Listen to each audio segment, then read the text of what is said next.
வேண்டியதல்ல. அப்படியானால் நீ ராஜாவா? நீ சொல்கிறபடி நான் ராஜாதான். சத்தியத்தை குறித்து சாட்சி கொடுக்க நான் பிறந்தேன். இதற்காகவே இந்த உலகத்தில் வந்தேன். சத்தியவான் எவனோ என் சத்தம் கேட்கிறான்.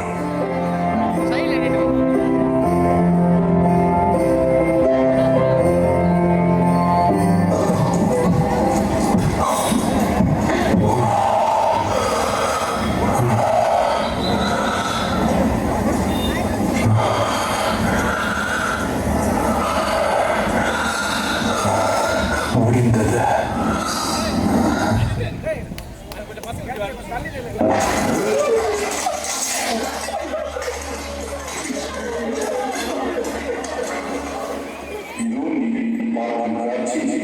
ஒரு கற்பனை கிறிஸ்தவர்களை ஆதாரமற்ற நம்பிக்கையோ அல்லது கிறிஸ்தவர்களை பின்பற்றி பரிசுத்த வேதத்தில் மட்டும் எழுதப்பட்ட ஒரு நிகழ்வோ அல்ல. மனிதர்களை ரட்சிக்க உலகத்தில் பிறந்து தம்மையே ஒப்புக் கொடுத்து பிதாவின் வீட்டின் திட்டத்தை சிலுவை மட்டும் தாழ்மையாக செய்துவிட்ட இயேசுவின் பிறகு ஒரு விந்தையான சரித்திரம் சாட்சி சொல்கிறது. தங்களுக்கு ஒரு எதிர்நோக்கி உலகத்தில் இந்த இயேசு பிறந்த விந்தை காட்சி இதோ உங்களுக்காக. நமது பாவங்களிலிருந்து ரட்சிக்க வந்த இரட்சகர் இயேசுவின் பிறப்பு வித்தியாசமானது. தேவன் அவரை ஒரு கன்னிகையின் வயிற்று உருவாக்க சித்தம் கொண்டார். கலிலேயாவில் உள்ள நாசரேத்தூரில் இருந்த அந்த கன்னிகையிடம் உடனடியாக தேவதூதன் இச்செய்தியை அறிவிக்க விரைந்தான். யார் அந்த கன்னிகை? வாருங்கள், நாமும் நாசரேத்தூருக்கு செல்லுவோம்.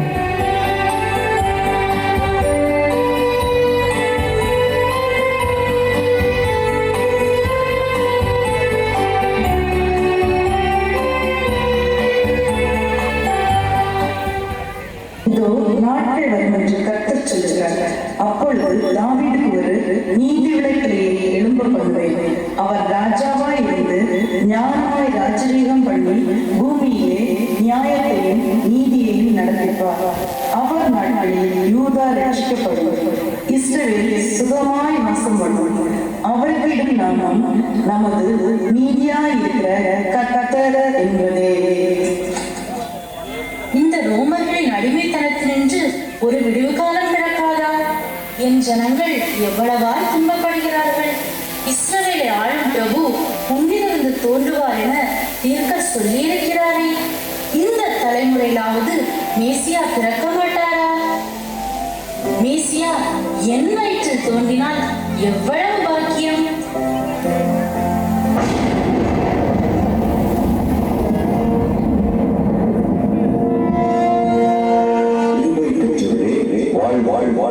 கர்த்தர் தன்னுடனே ஸ்திரீகளுக்குள்ளே ஆசீர்வதிக்கப்பட்டவர்.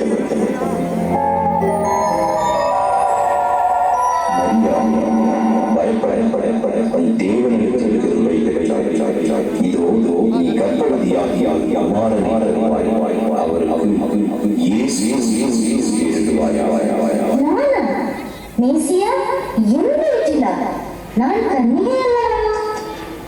பரிசுத்த ஆவி உன்மேல் வரும். உன்னதமானவருடைய பலம் உன்மேல் எழுதிடும். எனவே உன்னிடத்தில் பிறக்கும் பரிசுத்தம் உள்ளது தேவனுடைய குமாரன் எனப்படும். இதோ நான் ஆண்டவருக்கு அடிமை, உம்முடைய வார்த்தையின்படியே எனக்கு ஆக கடவுது.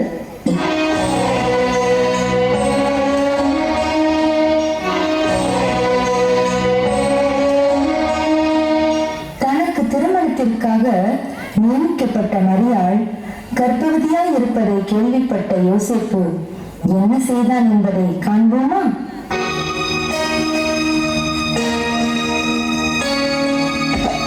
இப்ப என்ன பண்றது? மரியாள் கர்ப்பமான இருக்கலாம், கேட்டா தேவ குழந்தைங்கிறா.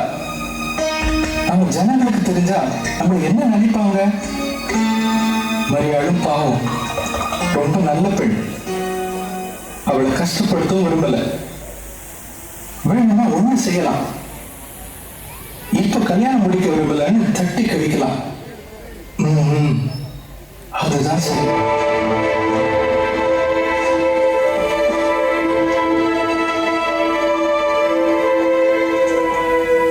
தாவீதின் குமாரனாகிய யோசேப்பே, மரியாளை சேர்த்துக் கொள்ள ஐயப்படாதே. மரியாளிடத்தில் உற்பத்தியாயிருக்கிறது பரிசுத்த ஆவியினால் உண்டானது. அவள் ஒரு குமாரனை பெறுவாள். அவருக்கு இயேசு என்று பெயரிடுவாயாக. அவர் ஜனங்களின் பாவங்களை நீக்கி அவர்களை ரட்சிப்பார்.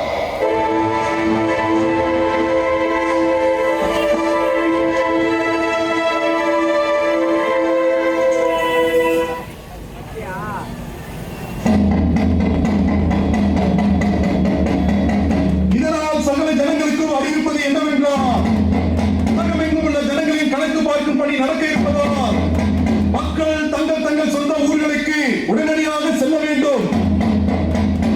எந்த காரணத்தை கொண்டும் தாமதப்படுத்தக்கூடாது. மீறினால் கடுமையாக தண்டிக்கப்படுவார்கள். இது நமது மாட்சிமை பொருந்திய பேரரசர் கட்டளை.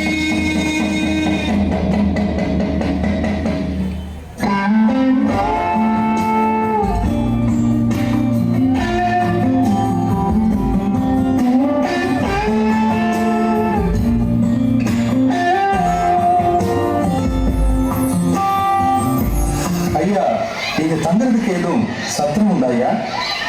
என்ன கணக்கில் பொருட்டாக்கும்? ஆமா ஐயா, நாசிரத்துல இருந்து வரோம். இது என் மனைவி மரியாள், நிறைய மாத கற்பிணி. உங்களை பார்த்தா பாவமா தான் இருக்கு. ஆனா என்ன செய்யறது, போன வாரமே இங்க உள்ள எல்லா சத்திரமும் நிறைஞ்சிட்டு, திண்ணையில கூட இடம் கிடையாது. ஐயா, ரொம்ப களைப்பா வேற இருக்கு.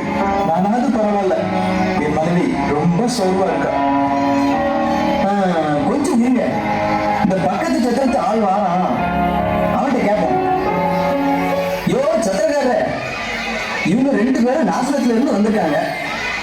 உங்க சத்திரத்துல இடம் இருக்கா? ஏன்பா, உனக்கு வேற வேலை இல்லையா? அவன் எனக்கு வேண்டிய ஆளு, உனக்கு வேண்டிய ஆளுன்னு சிபாரிசு பண்ணியுமே சத்திரத்துல நுழைய இடம் இல்லாம நிறைஞ்சு போய் கிடக்கு. சுத்தம் பண்ண கூட முடியல. ஒருத்தையும் கூட நகர மாட்டேங்கிறான். சத்திரத்துல உள்ள இடம் இல்லைனாலும் பரவாயில்லப்பா, பின்னால ஏதாவது ஒரு ஓரத்துல சின்ன இடம் கொடுத்தாலும் போதும். கொஞ்சம் தயவு காட்டுங்கப்பா. இவங்களை பார்த்தா பாவமா இருக்கு. எப்படியாவது இவங்களுக்கு உதவி செய்யுங்களேன். சொன்னாலும் கேட்க மாட்டீங்க. பின்ன என்ன பண்ண? சத்திரம் உள்ள போங்க. பின்னால மாட்டு தொழு இருக்கு. மாடெல்லாம் ஓரமா தான் கட்டி இருக்கு. என்ன சுத்தம் பண்ணாம கிடக்கு. சமாளிச்சு இருந்துருவீங்கன்னா இருங்க. பாவமா வேற இருக்கு. என்ன செய்ய? மரியாள், வேறு ஏதாவது இடம் தேடலாமா? வேண்டாங்க, வயிறு வலி வேற அதிகமாகிட்டே இருக்கு. இந்த இடமே பரவாயில்லங்க. ரொம்ப நன்றி ஐயா, நாங்க சமாளிச்சுக்கிறோம்.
சாஸ்திரிகள் மூவர் வந்துள்ளார்கள். உத்தரவு அரசே.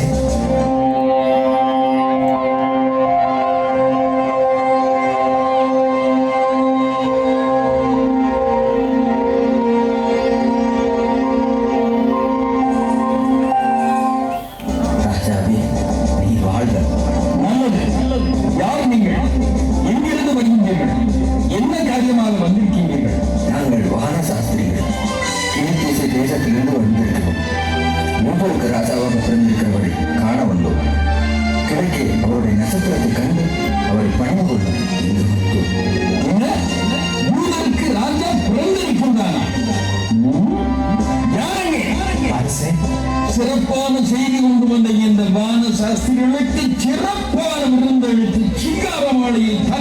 ஏற்பாடு செய்யுங்கள். படுத்துறங்கி சிறிது இழைப்பாரட்டும். மந்திரி, ஆவணம் செய்யுங்கள்.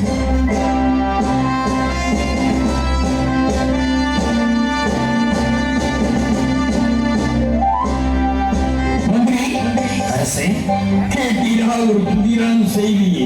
அரசே, செய்து கொண்டு வந்தவர்கள் சாதாரண மனிதர்கள் அல்ல, வான சாஸ்திரிகள்.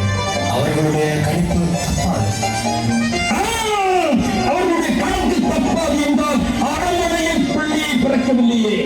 இதற்கு ராஜா பிறந்திருப்பதால் அக்குழந்தை அரண்மனையில் தானே பிறந்திருக்க முடியும் என்று எண்ணி செய்தியை இங்கே வந்து சொல்லிவிட்டார்கள்.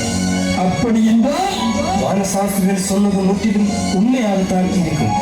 பிள்ளை அரண்மனை பிறக்கவில்லை, ஆனால் எங்கோ பிறந்திருக்கிறது என்ற உண்மை புலப்படுகிறது.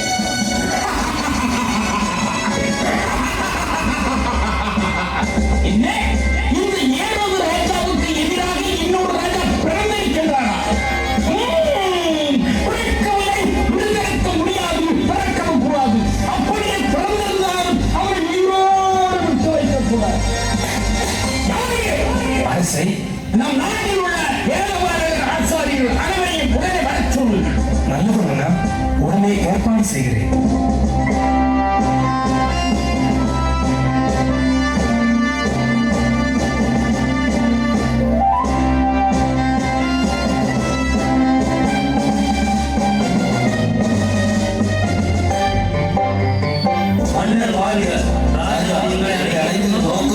நோக்கம் ஒன்றே, இந்த ஐயம் நீங்கள் கேட்க இருப்பது ஒன்றே. வேதபாரகரே, ஆசாரியர்களே, கிறிஸ்துவானவர் எங்கே பிறப்பார்? திட்டமாக தெளிவாக சொல்லுங்கள். யூதேயாவில் பெத்லகேமில் பிறப்பார். அது ஏனென்றால் யூதேய தேசத்தில் உள்ள பெத்லகேமே யூதாவின் பிரபுக்களில் சிறியதல்ல. என் ஜனமாகிய இஸ்ரவேலை ஆளும் பிரபுவினிடத்திலிருந்து புறப்படுவார் என்று தீர்க்கதரிசினால் எழுதப்பட்டிருக்கிறது. திட்டமான தெளிவான தீர்க்கமான தீர்க்க தரிசனமாக என்ன செய்வது? கிறிஸ்து பிறந்திருக்கும் இடம் அறிந்து கொள்ள வேண்டுமானால் முல்லை கொண்டே முல்லை எடுக்க வேண்டும். சாஸ்திரிகளை கொண்டே கிறிஸ்து பிறந்த இடம் அறிந்து கொண்டு பின் ஆவணம் செய்வோம். மன்னா, சாஸ்திரிகள் இங்கு வர உத்தரவிடுகிறேன். நல்லது மன்னா.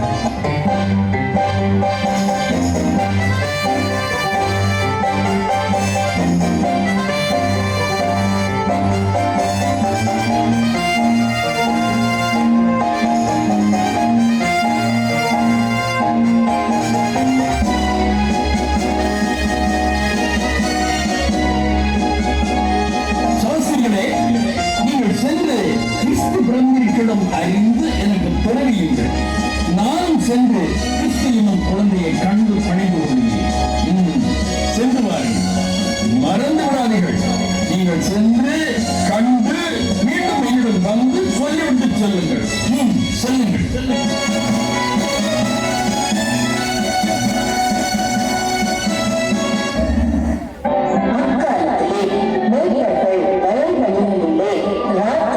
தங்கள் மந்தையை நீக்கிக் கொண்டிருந்தார்கள்.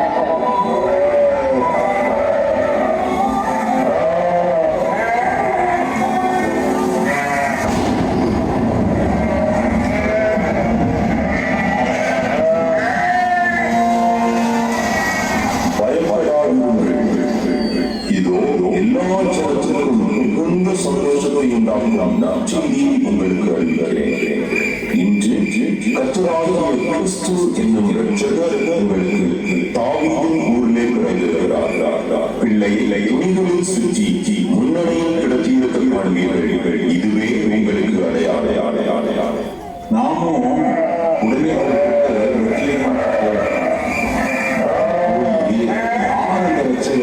பார்த்துட்டு வருவோம்.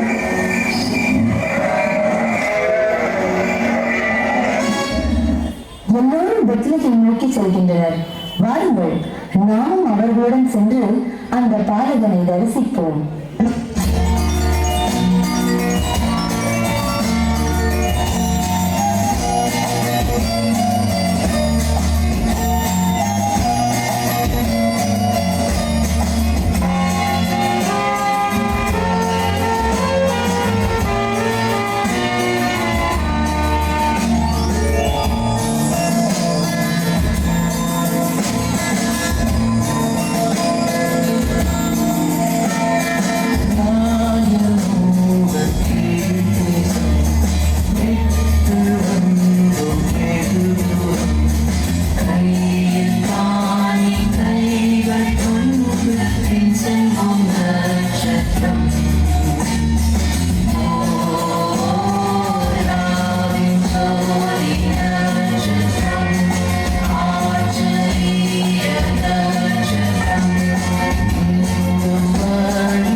நமது உள்ளத்தில் அவருக்கு இடமளித்து நம்மையே அவருக்கு காணிக்கையாக அர்ப்பணிப்போமா?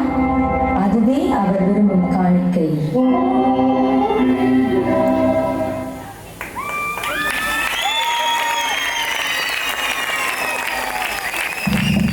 கரங்களை தட்டி உற்சாகப்படுத்துவோம். இந்த அற்புதமான நாடகத்தை நடித்து காட்டிய ஒவ்வொரு சிறப்பு கதாபாத்திரங்களுக்கு நன்றிகளை தெரிவித்துக் கொள்கிறேன்.